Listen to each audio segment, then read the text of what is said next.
베레아 사람들이라고 하는 제목으로 함께 하나님의 말씀을 생각해 보기를 원합니다. 베레아 사람들이더라.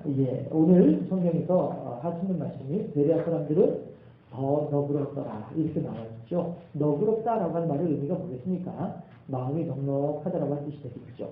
그래서 새로운 학문이에요. 새로운 믿음이고요. 새로운 지식이에요. 이것을 받아들이는 데 있어서 너그러웠더라, 넉넉했더라, 유동적이었더라, 유연했더라. 누구보다요? 데살로니가에 있는 사람들보다 더 너그러웠더라. 이렇게 얘기해요. 그러면 더라고 하는 말은 뭡니까? 이것과 비교했을 때 이것이 그런 의미가 되지 않겠어요? 그렇죠? 그래서 그 말은 다시 말해서 데살로니가 사람들이 새로운 문물을 받아들이고 바울 전도팀, 바울 선교팀의 선교하는 내용들, 전하는 내용들에 대해서 받아들이는 것이 데살로니가인들에 비해서는 그래도 베레아 사람들이 보다 더 잘하더라. 완벽하다라고 하는 뜻은 아니란 말이죠. 우리들은요, 사실 이러한 사람 하게 되면 그 사람에 대한 어떤 그런 완벽한 모습들을 생각한단 말이죠. 어떤 그 사람들의 어떤 그런 확실한 어떤 그런 모습을 우리들은 개념들을 가지고 있다라고 하는 것이죠.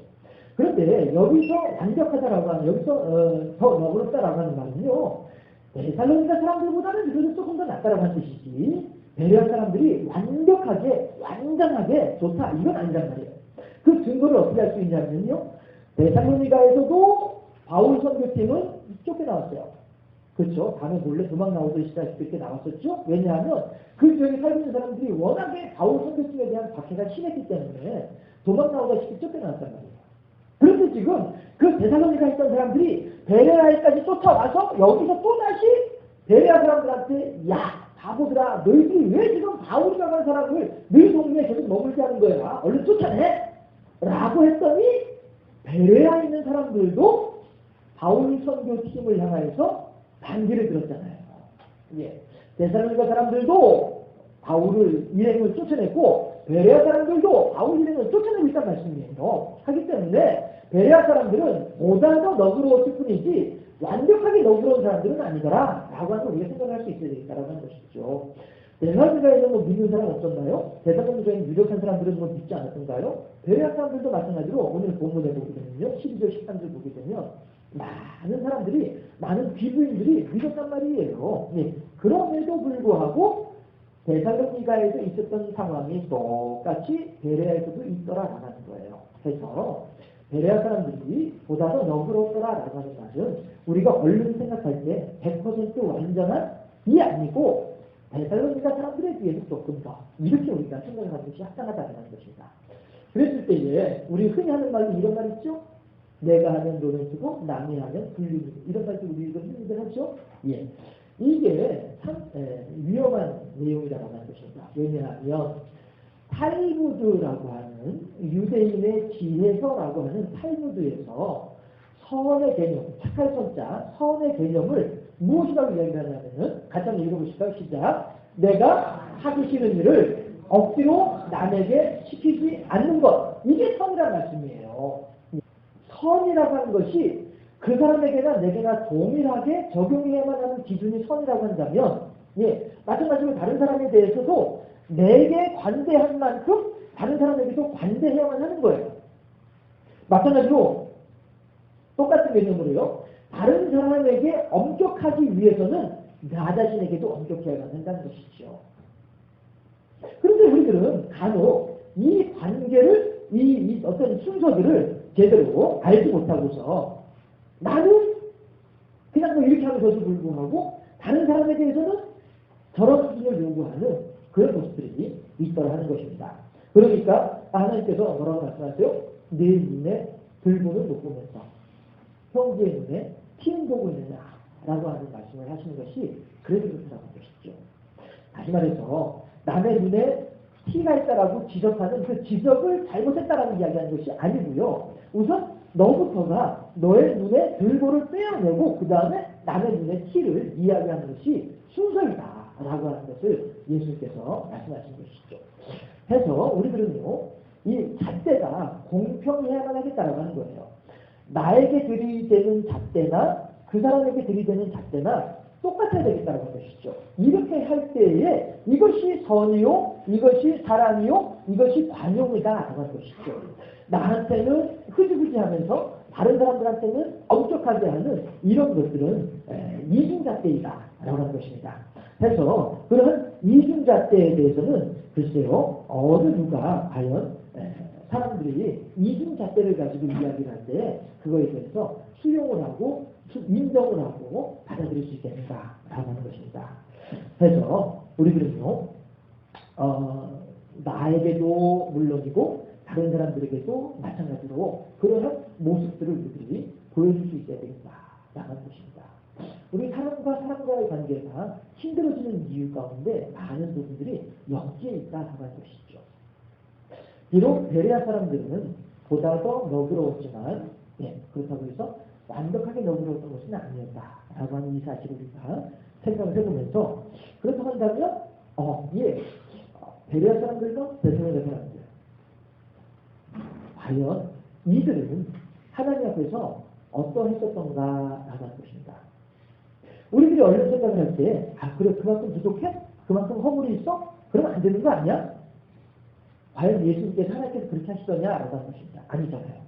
데살로니가 교회도 이런저런 어려움이 있었지만 그럼에도 불구하고 하나의 교회로서 공동체로서 건강하게 자라나고 있었고 베레아 교회도 마찬가지로 힘들고 어려움이 있었지만 또 건강하게 잘 자라나고 있는 이 모습을 보면서 우리는 그렇구나. 하나님께서 과연 우리들에게 원하시는 것은 이것이로구나. 지금 저희 야구 선수들을 갖다 넣어놨습니다만은 야구 선수는 규칙대로 할 때에 그 사람이 훌륭한 선수이시죠. 이렇게 저렇게 반칙을 하고 이렇게 저렇게 편법을 사용을 하면서는 아무리 좋은 훌륭한 선수라고는 이야기할 수 없는 것인 것처럼 우리는 그럴 때 하나님 앞에서나 사람들 앞에서나 나 자신에 대해서 이렇게 공정할 수 있는, 공평할 수 있는 이런 모습이 필요하다는 것입니다. 밤새워서 모터보트를 엔진을 가동을 해서 붕 하고 달렸습니다. 밤새워서 달렸는데 아침에 해가 뜨고서 보니까 여전히 그 자리에 있었습니다. 왜 그래요? 보트하고 부두하고 밧줄을 안 풀어놓았기 때문에 그렇단 말이에요. 보트하고 부두하고 밧줄을 그대로 묶어놓은 상태에서는 아무리 보트를 막 부엉 하면서 엔진을 돌린다 할지라도 아무리 프로펠러가 돌아간다 할지라도 밧줄이 끊어지기 전에야 배는 앞으로 안 나가잖아요. 그렇잖아요? 우리들이 영적으로 똑같다는 말씀이에요. 하나님께서 아무리 은혜를 베풀어 주시고 하나님께서 아무리 우리들에게 능력을 더해주신다 할지라도 우리들 스스로가 과거의 끈에 나를 그대로 묶어놓고 있다고 한다면 나는 절대 한 발짝도 앞으로 나갈 수 없다는 것입니다. 베드로라고 하는 사람이 달기 오는 소리가 들릴 때마다 베드로는 회개했을 것이다. 달기 오는 소리가 들릴 때마다 나는 예수님을 대신했던 죄인이다라고 하는 자신 생각 때문에 가슴이 아팠을 것이다. 라고 하는 생각은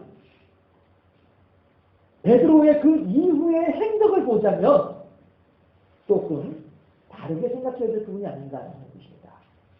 어쩌면 베드로의 달기라고 하는 말 자체는 우리들 스스로의 감정을 위로하기 위한 날마다 울음으로써 하나님께 나아가면서 하나님 제가 이렇게 하나님께 울면서 매달리고 있잖아요. 그 자체로 위로받는 거예요.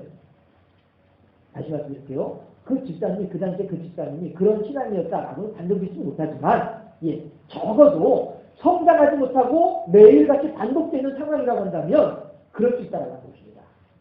우리들도 마찬가지란 말이에요. 하나님을 향해서 하나님 잘못했어요. 제가 용서해주세요. 이거 안 할게요. 라고 이야기할 수 있습니다. 그러면 그 다음날 또다시 똑같은 것을 가지고 하나님 잘못했어요. 용서해주세요. 라고 한다면 이것은 도리어 회개하는 그 순간을 나 자신이 즐기고 있는 것밖에 안 된다는 거예요. 이것은요, 미묘한 영적으로 하나님과 나만이 할 수 있는 그런 부분이기도 할 거예요. 그러나 중요한 것은 하나님을 기만해서는 안 되겠다라고 하는 것입니다. 하나님은 우리들에게 뭐라고 말씀하시냐면은 베드로야 됐어. 너 달기 꼭지하고 우는 소리 때문에 그만큼 괴로워했으면 됐어. 이제 그 다음 단계로 나아가야 될 거 아니야. 너 근데 여전히 그냥 그 빌라도 걱정해서만 여전히 머물러 있으면 어떻게 할 거야? 너 지금 큰 업으로서 예수님의 수제자로서 이 초대교회를 건사하고 초대교회를 관리하며 이 네로의 밖에 가운데에서 교인들을 건강하게 잘 키워내야만 할 때인데 너는 여전히 빌라도 법정에 머물러 있으면은 네가 그 다음 일들을 어떻게 할 것이야. 됐어 베드로야. 너 자기 우는 소리 때문에 예수님을 대신했던 거 괴로워하고 힘들어하는 거 아는데 이제 그 다음 단계로 나가야지. 이거잖아요. 베드로와 달기라고 하는 말은 어쩌면 우리나라에만 있는 말일지 몰라요. 제가 그렇게 조사해 볼 것은 아니지만 베드로와 달기라고 하는 말이죠. 베드로는 물론 달기 우는 소리를 들으면서 그래요. 옛날의 기억들을 떠올리긴 하겠죠. 그렇기 때문에 예수 잡아 죽인 죄인인 것을 늘 마음에 간직하는 사람이라는 것입니다. 그것은 우리나라의 한경직 목사님도 마찬가지이죠. 우리나라에서 이제 그 당시에 이제 가장 큰 교회라고 하는 영락교회를 일궈내셨던, 물론 그 목사님이 일궈낸 건 아니지만 그 일을 위해 쓰임받았던 한경직 목사님. 우리나라의 기독교에서 존경할 만한 인물들을 뽑으라고 했을 때에 아마도 탑에 올라가 계시는 분이 아닐까 생각되는 한경직 목사님. 이분이 그런데 무엇이라고 말씀하시냐면 늘 나는 죄인입니다. 나는 죄인입니다. 이렇게 말씀하세요.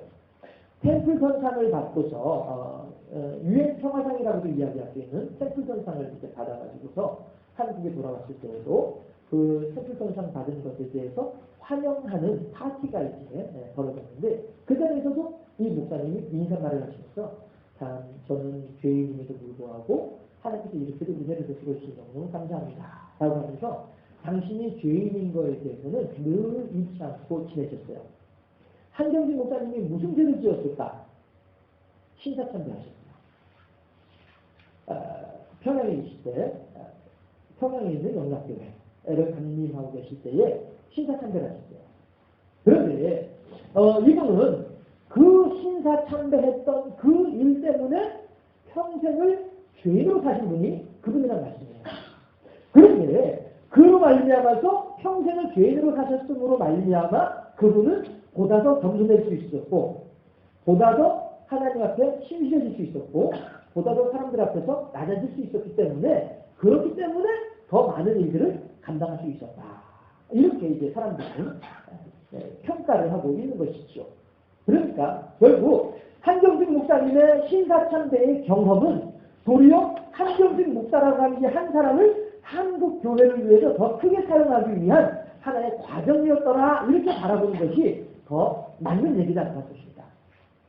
그분이 돌아가시고 난 직후에 그 당신대 신대원의 이광순 교수라고 하는 분이 계시는데 이분이 그 이제 한경직 목사님 남한산에서 이제 별장에 계시면서 치매에 걸려가지고 고생하실 때에도 옆에서 가까이 계신 불만을 일으켰던 분이시거든요. 그런데 이광순 교수님이 한 번은 강의 시간에 저 신도연할 때 강의 시간에 들어가가지고 하시는 말씀이 그런 말씀하시는 거예요. 이광순 교수님은 이제 전공 선교학이에요. 그런데 한경직 목사님하고 이제 존경하면서 가까이 계시다 보니까 이분들은 좀 같이 알려주시는데 돌아가시고 난 뒤에 유품을 정리하다 보니까 그 당시 신사참배 할 때 당시에 일기장이 나왔어요. 한경직 목사님은 한 번도 공개하지 않으셨었는데 그 당시에 자료들이 나온 일기장이라기보다는 이제 그 이광수 교수님 표현으로는 자료가 발견됐다 이렇게 표현하셨어요. 그런데 그 자료에서 어떤 내용들이 있느냐 하면은 한경직 목사님은 신사참배를 거절하고 평양로에서 신사참배를 가결을 했음에도 불구하고 주기철 목사님과 같은 시대이죠. 그러니까 신사참배를 거절을 하고 순교의 길에 들어서려고 했는데 영락교회 교인들이 쫓아온 거예요. 해가지고 목사님 가시면 저희들은 어떻게 합니까? 영락교회 이렇게 이야기를 합니다. 목사님은 순교당하시면 한두 달에 끝나시면 아침에 그 말씀 드렸죠? 그러고 보니까 제가 아침에 그 이야기할 때 전혀 연상하지 못하고 있던 말이었는데 순교는 쉽지만 순교의 삶은 어렵다고 하는 말씀. 한경직 목사님이 바로 딱 그런 케이스가 나왔어요. 그 한순간에 젊은 한순간에 하나님에 대한 열정이 충만했을 때 그냥 목 변동하고서 주기철 목사님처럼 그때 돌아가셨으면 그랬으면 어땠을지 몰라요. 그러나 하나님은 주기철 목사님처럼 장대형 교회를 사용을 하시는 것이고 한경직 목사님은 한경직 목사님처럼 영락교회를 사용하신 거란 말이에요. 그럼 우리들은 여기서 주기철 목사님을 칭찬하고 한경진 목사님 욕할 것이냐? 그건 아니라는 거죠. 또 반대로 한경진 목사님 칭찬하면서 주기철 목사님은 에이 무책임한 양반이구만 할 것이냐? 그것도 아니라는 것이죠. 어렵고 힘들 때에 하나님께서는 이 사람은 이 사람대로 사용하시고 저 사람은 저 사람대로 사용하신 분이 하나님이시더라 라고 하는 것이죠. 결국에는 모든 이들이 다 하나님께 그렇게 쓰임받았더라 라고 하는 것입니다. 마치 무엇과 마찬가지냐면은 이것처럼 good enough mother라고 하는 말이에요. 이 말은 무슨 뜻이냐면요. 엄마가 100점짜리가 아니라도 좋다는 거예요. 엄마인데, 전범기 엄마인데 게임 중독에 빠져 있어요. 게임에 빠져가지고 이 아이를 돌봐주지 않는 거예요. 그럼에도 불구하고 이 아이는 그 엄마가 있음으로 인하여서 행복한 거예요. 배고픈 거야 한순간이고 조금만 더 이제 엄마한테 보태다 보면 엄마가 그래도 이렇게 젖병 물려주고 이렇게 하니까 해결할 수 있거든요. 그러니까 비록 게임 중독에 빠져서 생활이 제대로 안 되는 그런 엄마를 할지라도 아이의 입장에서 이제 뿔뿔 기어가고 있는 아이의 입장에서는 엄마가 있으면 행복한 거예요. 이게 굿이나프 마더란 말이에요. 우리들이 생각을 할 때는 게임 중독에 빠진 엄마, 아이고 저 정신없는 엄마, 아우 저 철없는 엄마, 아우 저게 그런 무슨 애를 기른다고? 그래도 애 잘 기르잖아요. 중독에 빠진다 할지라도 굿이나프 마더예요. 100점짜리는 아니라 할지라도 완벽하진 아니라 할지라도 그래도 그 정도면 충분한 엄마. 이게 굿이나프 마더란 말이죠. 그런데 우리들은 계속 말씀드리는 거예요. 100%를 생각하는 거예요. 엄마라면 100점이 돼야지. 아빠라면 100점이 돼야지. 아유 그래 얘들아 아빠가 너희들한테 미안하다. 뭐가 미안해요? 아빠가 100점짜리가 못돼서 미안하다. 그럼 자식들도 마찬가지죠. 100점짜리는 아니더라도 70점, 80점, 60점만 되더라도 그 엄마는 그 아빠는 훌륭하다라고 하는 것이죠. 그것은 자식의 입장에서 여러분들의 부모를 바라볼 때에 그 마음으로 여러분들이 부모님들을 보셔야 되겠다는 것이죠. 비록 그 부모님들이 돌아가셔서 내 옆에 안 계시다 할지라도 그럼에도 불구하고 아직까지도 어쩌면 우리들은 내가 이미 누군가의 부모가 되어져 있고 이미 내가 누군가의 할아버지 할머니가 되어 있음에도 불구하고 그럼에도 불구하고 내 아버지에 대해서 그럼에도 불구하고 내 어머니에 대해서 여전히 가지고 있는 그런 감정의 앙금들을 가지고 계시다고 한다면 이 굿이나프 마더라고 하는 점에서 여러분들 한번 생각해 보시기 바랍니다. 왜냐하면 그렇게 해서 여러분들의 부모님에게 가지고 있는 그 감정들을 해소해야만이 여러분들의 자녀들에게 혹은 여러분들의 손자녀들에게 이 쓴뿌리가 내려가지 않게 되기 때문에 그래요. 그래서 여러분들 우리들은요 우선 내가 내 자녀들을 위해서 우선 내가 내 손자녀들을 위해서 굿이나프 마더가 되기 위해서라도 우선 내가 내 부모님들에 대해서 맞아 우리 어머니가 우리 아버지가 맞아 그 정도는 훌륭하신 분이야 생각해보니까 그런 것 같아. 그 당시엔 그것이 서운했고 그 당시엔 그것이 내 마음에 안 들어가지고 내가 해내기도 많이 해냈지만서도 생각해보니까 그 몇몇 가지는 좀 부족하더라도 나머지는 훌륭했던 것 같아. 이렇게 나 스스로가 내 부모님들에 대해서 생각을 하고 내 부모님들에 대한 감정의 앙금을 풀어내야만이 내 자식에게, 내 손자녀들에게 이게 올바르게 건강한 굿이나프 마더로서 그들에게 굿이나프 하버로서 그들에게 역할할 수 있다는 것입니다. 100점짜리를 원하는 건 아니에요. 하나님께서도 우리들에게. 우리의 자녀들도 마찬가지로 우리 부모들에게 100점짜리 부모가 되기를 원하는 건 아니란 말이에요. 100점짜리 부모가 되기를 바라는 자녀들이 있다고 한다면 그들에게 솔직하게 이야기를 해줘야 해요. 얘들아 나는 너한테 이만큼은 못해줘. 그렇지만 내 나머지 이런 것들을 해줄 수가 있어. 솔직하게 이렇게 서로 간에 이야기할 필요도 있다고 하는 것입니다. 그래서 우리들은요 이렇게 굿이나프 마더라고 하는 말을 간단히 잘 생각해 볼 필요가 있습니다. 완벽하지는 않지만 그 정도는 되었다 라고 하는 거. 이것이 베드로도 마찬가지로 베드로의 자익이라고 하는 측면에 있어서도 마찬가지로 그래요 하나님 그 당시에 제가 하나님을 배신했습니다. 그 당시에 제가 하나님을 외면했습니다. 그러나 그것은 그 당시 한순간일 뿐이고 지금은 제가 그 일을 기화로 삼아서 지금은 어느 누구보다도 주님을 사랑하고 있으며 지금은 어느 누구보다도 주님께 헌신할 준비가 되어 있는 사람입니다. 라고 하는 것이죠. 거기에만 매여가지고 그래요 나는요 죄인이에요 그래요 나는요 아무것도 못해요 이것이 아니라 맞다 그래 내가 그때 그렇게 했지만 지금은 아니야. 그러고 내가 이제는 앞을 바라보면서 미래를 내다보면서 더욱 앞으로 나아가야 한다는 것이죠. 한경진 목사님처럼 말이에요. 한경진 목사님은 늘 내가 하나님을 향해서 신사탄배한 죄인인 것의 마음을 늘 가지고 있지만은 거기에만 머물러서 다른 거 아무것도 못하는 것이 아니라 그 생각을 가지고 늘 겸손함으로 모든 일들을 잘 처리하고 모든 일들을 잘 감당하다 보니까 그렇게 아름다운 발자취를 남길 수 있게 됐더라. 완벽하진 않지만 그 정도는 되었다라고 하는 것이죠. 그렇다면 우리 주님께서 우리들에게 원하시는 성도의 모습은 어떠할까 하는 것이죠. 최선을 다하는 성도, 이것이죠. 하나님께서 우리들에게 원하시는 이거란 말이에요. 너의 자리에서 네가 할 수 있는 만큼의 최선을 다하면 되는 거예요. 비록 내가 게임 중독에 있다 할지라도, 게임 중독에 젖어 있다 할지라도, 게임을 하는 중이라도 잠깐 한순간이라도 게임에서 손을 떼고 아이에게 젖병을 물려주면 그것만으로도 네가 할 수 있는 최선을 다하는 거란 말이에요. 그렇잖아요? 우리들은 게임 중독에 걸려있는 엄마, 알고서 정신없는 애기 엄마, 쟤네 가서 애를 어떻게 키울 거야 라고 얘기를 하고 있지만 그러나 그 엄마로서는 그 게임을 해서 잠시 잠깐이라도 눈을 떼고서 아이에게 젖병을 물려주거나 아이에게 젖을 물리게 끌어안는 그 순간이 엄마로서는 최선을 다하고 있는 거란 말이죠. 우리가 이렇게 봐야, 이렇게 생각을 해야 되는 거예요. 우리가 마찬가지로 성도들도 마찬가지로 하나님 보시기에 어떤 사람은 이렇게 신앙생활을 하는데 저 사람은 저렇게 신앙생활을 해요. 그럴 때 이렇게 신앙생활하는 사람이 저렇게 하는 사람에게 향해서 손가락질 할 수는 없다는 거예요. 왜요? 비록 저렇게 신앙생활하는 사람이라 할지라도 저 사람도 저 사람 나름대로 최선을 다하고 있기 때문에 그거에 대한 평가는 누가 하는 거예요? 하나님께서 하시는 일이죠. 우리가 이렇게 저렇게 말을 할 수는 없다는 것입니다. 베레아 사람들이 대사님과 사람들보다 더 너그러운 마음을 가지고 있긴 했었지만 그렇다고 해서 베레아 사람들은 확 높여주고 대사님과 사람들은 확 깎아내리고 그럴 수는 없다라고 하는 것처럼 말이죠. 그러니까 하나님께서 우리들에게 뭐라고 말씀하세요? 우리의 연약함을 살펴주겠다라고 말씀하신 것이죠.